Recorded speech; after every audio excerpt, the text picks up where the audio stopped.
Yesus qoricha addunyaa du'a kennuuf laatte jireenya oolmaa keetiif maal si deebisna galataa fi wedduudha si faarsina galataa fi wedduudha si faarsina.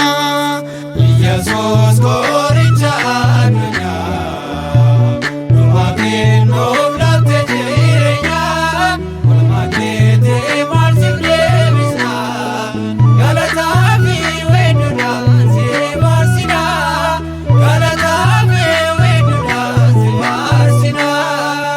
Yesus qoricha addunyaa du'a kennuuf laatte jireenya oolmaa keetiif maal si deebisna galataa fi wedduudha si faarsina galataa fi wedduudha si faarsina.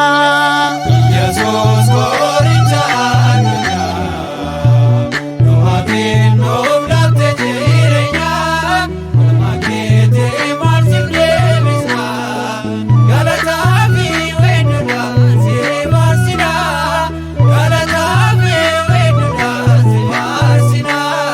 uumamaa hundarra jaalatte bifa fakkeenya kennaa uumte si waaqessuuf qofa qofante bultoo keetti oolla dabarsite.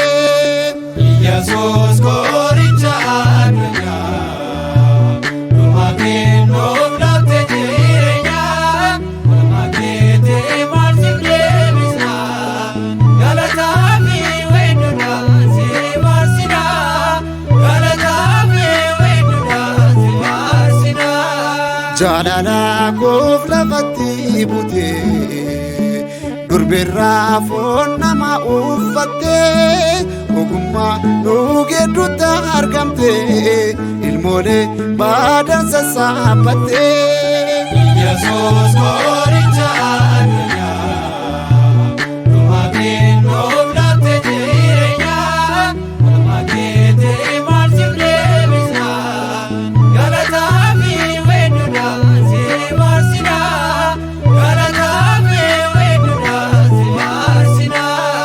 Warri jaalatte si jibbani Philaaxoos fuuldura dhaabanii yeroo si reeban hin dubbanne dhugaa qabaattu sin himanne. Yesus qoricha addunyaa du'a kennuuf laatte jireenya oolmaa keetiif maal si deebisna galataa fi wedduudha si faarsina galataa fi wedduudha si faarsina.